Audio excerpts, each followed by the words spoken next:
అందరికీ నమస్కారం. ఈరోజు అనంతపురం అర్బన్ నియోజకవర్గంలో ప్రతి వారం గ్రీవెన్స్ కార్యక్రమంలో భాగంగా మా ముఖ్యమంత్రి నారా చంద్రబాబు నాయుడు గారి ఆదేశాల మేరకు, అలాగే మా యువ నాయకుడు, భవిష్యత్ నాయకుడు, ఐటీ శాఖ మంత్రులు, విద్యాశాఖ మంత్రి నారా లోకేష్ గారి సూచనల మేరకు ప్రతి వారంలో ఒకరోజు ఈ కార్యక్రమం నిర్వహించడం జరుగుతోంది. దాదాపు ఇప్పటి వరకు అనంతపురం అర్బన్ నియోజకవర్గంలో 50 వారాల్లో ఈ కార్యక్రమం ఏర్పాటు చేయడం జరిగింది. అంటే ప్రతి వారము ఏదో ఒక రోజు ఖచ్చితంగా గ్రీవెన్స్, శుక్రవారం కానీ శనివారం కానీ వీకెండ్లో గ్రీవెన్స్ కార్యక్రమం ఏర్పాటు చేయడం జరిగింది. ఇప్పటి వరకు దాదాపు 1123 అప్లికేషన్లు వచ్చాయి లాస్ట్ వారం వరకు. ఈరోజు మళ్ళీ ఇంకొక 26 అప్లికేషన్లు వచ్చాయి. ముఖ్యంగా ఈ వీటిలో మ్యాక్సిమం టిడ్కో హౌసింగ్, అలాగే 1 సెంటు భూమి ఇచ్చి ఇంకా మాకు అలాట్ చేయలేదని చెప్పేసి ఇది రావడం జరుగుతోంది. ముఖ్యంగా మా అర్బన్కి సంబంధించి ఆలమూరులో దాదాపు 6000 హౌసెస్ కన్స్ట్రక్షన్ పెండింగ్లో ఉన్నాయి.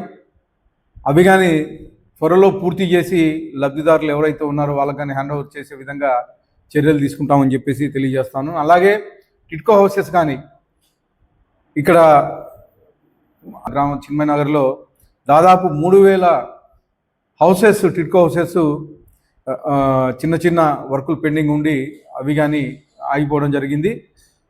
వర్క్స్ కానీ మళ్ళా మొదలైనాయి. డిసెంబర్ లోపల ఈ టిడ్కో హౌసెస్ కానీ ఏవైతే 3000 ఉన్నాయో అవి కానీ టిడ్కో హౌసెస్ కానీ హ్యాండ్ ఓవర్ చేయడం జరుగుతుంది. ఇవే కాకోకుండా ముఖ్యంగా అనంతపూర్లో దాదాపు గత 5 ఏళ్లలో ఎక్కడైతే డ్రైన్లు కానీ రోడ్లు కానీ వేయలేదో, మా డివిజన్లో ఏం పనులు జరగలేదు, వైఎస్ఆర్సీపీ గవర్నమెంట్లో మీరు చేయండి అని చెప్పేసి చాలా వరకు ఈరోజు మా రోడ్లు లేవు, డ్రైన్లు లేవు అని చెప్పేసి రిక్వెషన్లు ఇవ్వడం జరిగింది. దానిలో కానీ త్వరలోనే కార్యరూపం దాల్చే విధంగా చర్యలు తీసుకుంటామని చెప్పేసి తెలియజేస్తూ, ఈరోజు మీరు చూస్తున్నారు గొడవల పార్టీ ఏ విధంగా దుష్ప్రచారం చేస్తూ ఉందో.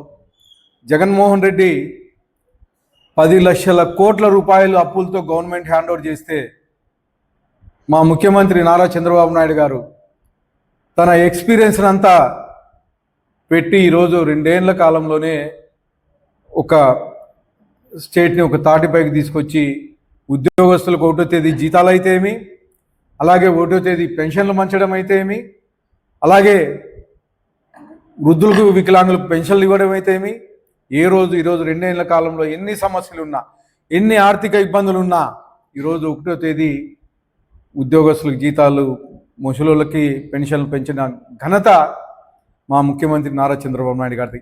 ఇవే కాకుండా ఈరోజు భారతదేశంలోనే నంబర్ 1 ఇండస్ట్రియల్ హబ్ చేసే విధంగా ఆంధ్రప్రదేశ్ని కృషి చేస్తూ ఉన్నారు. ఈ 2 ఏళ్ల కాలంలో దేశానికి మొత్తం 100 రూపాయలు పెట్టుబడి వస్తే 25 రూపాయలు, అంటే ఈ 25% ఓన్లీ ఆంధ్రప్రదేశ్కి వచ్చే విధంగా ఈరోజు మా ముఖ్యమంత్రి నారా చంద్రబాబు నాయుడు గారు అయితే ఏమి, అలాగే మా యువ నాయకుడు నారా లోకేష్ గారు అయితే ఏమి కృషి చేస్తున్నారు. మీరు చూస్తున్నారు, ప్రపంచ ప్రఖ్యాతిగాంచిన గూగుల్ సంస్థ ప్రపంచం మొత్తం విశాఖపట్నం వైపు చూసే విధంగా దాదాపు 1,50,000 కోట్ల రూపాయలతో ఈరోజు గూగుల్ సంస్థ నిర్మిస్తూ ఉన్నారు. వర్క్స్ కానీ శరవేగంగా జరుగుతున్నాయి. ఇవే కాకోకుండా గతంలో జగన్మోహన్ రెడ్డి ఏవైతే ఇండస్ట్రీస్ మొదలుపెట్టి ఆపేశాడో అవన్నీ మళ్ళీ ఈరోజు భూమి పూజలు చేసి మళ్ళీ ఒక తాటిపైకి తీసుకొచ్చి జగన్మోహన్ రెడ్డిని చూసి భయపడిపోయారు ఆ రోజు. కానీ ఈరోజు మా నాయకుడు సిబిఎన్ బ్రాండ్ మీద ఈరోజు అనేకమైనటువంటి ఇండస్ట్రీస్ వచ్చి దాదాపు 25 లక్షల కోట్ల రూపాయలు ఓన్లీ ఇండస్ట్రీస్ మీద పెట్టుబడులు వస్తున్నాయంటే కేవలం అది సిబిఎన్ అనే ఒక బ్రాండ్ పేరు మీదే తప్ప మీ మాదిరి గొడవల పార్టీ మాదిరి కాదని చెప్పేసి తెలియజేస్తున్నాను. ముఖ్యంగా మన అనంతపూర్ జిల్లాలో గతంలో మీరు చూశారు, జాకీ పరిశ్రమను వెళ్ళగొట్టారు. కియా పరిశ్రమ ఎక్స్పాన్షన్ ఉంటే అప్పుడుండే ఎంపీ మాకు కప్పం కట్టాలంటే ఆ ఎక్స్పాన్షన్ అంతా తీసుకెళ్ళి చెన్నైలో పెట్టారు. ఇవే కాకుండా దాదాపు 70-80 ఇండస్ట్రీస్ కియా అనుబంధ సంస్థలు కానీ పారిపోయే విధంగా ఆ రోజు ప్రవర్తించారు. కానీ ఈరోజు మళ్ళా దేశంలో యుద్ధ విమానం తయారు చేసే సంస్థ 5th జనరేషన్ ఫైటర్ మన ఉమ్మడి జిల్లాకి వస్తుందంటే అది కేవలం మన ముఖ్యమంత్రి నారా చంద్రబాబు నాయుడు గారు ఘనత, అలాగే మన యువ నాయకుడు నారా లోకేష్ గారు ఘనత అని చెప్పేసి తెలియజేస్తా ఉన్నాను. దాదాపు 1,00,000 కోట్ల పెట్టుబడులతో ఈరోజు ఉమ్మడి జిల్లాలో ఇండస్ట్రీస్, డిఫెన్స్ ఇండస్ట్రీస్ వస్తున్నాయంటే అది కేవలం మన సిబిఎన్ బ్రాండ్ అని చెప్పేసి తెలియజేస్తున్నాం. ఇవే కాకుండా ఈరోజు హార్టికల్చర్ ప్రపంచం, భారతదేశంలోనే ఆంధ్రప్రదేశ్ నవన స్థాయిని నిర్మించుకోబోతా ఉంది. దేనికంటే రాయలసీమని 1,00,000 కోట్ల రూపాయలతో హార్టికల్చర్ అభివృద్ధి చేస్తున్నారు. 40,000 కోట్ల రూపాయలు ఆల్రెడీ శాంక్షన్ అయినాయి. రాయలసీమ మీద ప్రత్యేకమైన ప్యాకేజ్ తీసుకొచ్చి ఈరోజు రాయలసీమను అభివృద్ధి చేస్తూ ఉన్నారు. గత 5 ఏళ్లలో ఎక్కడే కానీ ఒక డ్రిప్ కట్ ఇవ్వలేదు.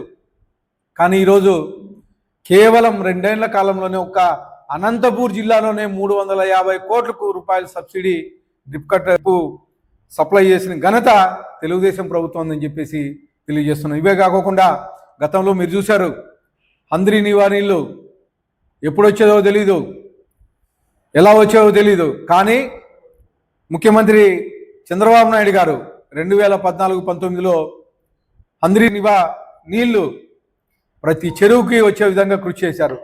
అలాగే మళ్ళా 2024లో గవర్నమెంట్ వచ్చిన తర్వాత గతంలో ఉండే 1,800 క్యూసెక్లు మాత్రమే వచ్చేటివి. కానీ ఈరోజు కేవలం 100 రోజుల లోపలనే 3,500 కోట్లు ఖర్చు పెట్టి 3,500 క్యూసెక్లు నీళ్లు వచ్చే విధంగా 100 రోజుల్లోనే కంప్లీట్ చేసిన ఘనత మా తెలుగుదేశం ప్రభుత్వాన్ని. రావడమే కాకోకుండా ఇటు తమిళనాడు బార్డర్లో ఉండే కుప్పం లాస్ట్ చెరువు వరకు, ఇటు మడకసిరిలో ఉండే కర్ణాటక బార్డర్ వరకు ప్రతి చెరువు నీళ్లు నింపిన ఘనత మా తెలుగుదేశం ప్రభుత్వం, మా ముఖ్యమంత్రి నారా చంద్రబాబు నాయుడు గారిది అని చెప్పేసి తెలియజేస్తూ, ముఖ్యంగా అనంతపూర్ అర్బన్ నియోజకవర్గంలో ఈరోజు చూస్తున్నారు, గత 5 ఏళ్లలో ఎక్కడే కానీ ఒక డెవలప్మెంట్ కార్యక్రమం లేదు. కేవలం మధ్యలో ఒక రోడ్డు మాత్రమే వేశారు. 350 కోట్ల రూపాయలు ఖర్చు పెట్టి ఆ రోజు తెలుగుదేశం ప్రభుత్వం శాంక్షన్ చేసిపోతే అది వైఎస్ఆర్సీపీ గవర్నమెంట్లో కేవలం 350 కోట్ల రూపాయలు ఖర్చు పెట్టి వంకర టింకర వేసుకుంటా వాళ్ళకి నచ్చిన చోట వదిలేసి రోడ్డు వంకర టింకర వేసిన పరిస్థితి. ఇవే కాకుండా దాదాపు గత 20-30 ఏళ్ళ నుంచి అనేకమైన రోడ్లు పెండింగ్ ఉన్నాయి, డ్రైన్లు పెండింగ్ ఉండేటివి. కేవలం ఈ 24 నెలల కాలంలోనే దాదాపు 200 కోట్ల రూపాయలు ఖర్చు పెట్టి రోడ్లు అయితే ఏమి, డ్రైన్లు అయితే ఏమి, అనేకమైనటువంటి మౌలిక సదుపాయాలు చేసిన ఘనత మా ముఖ్యమంత్రి నారా చంద్రబాబు నాయుడు గారిది.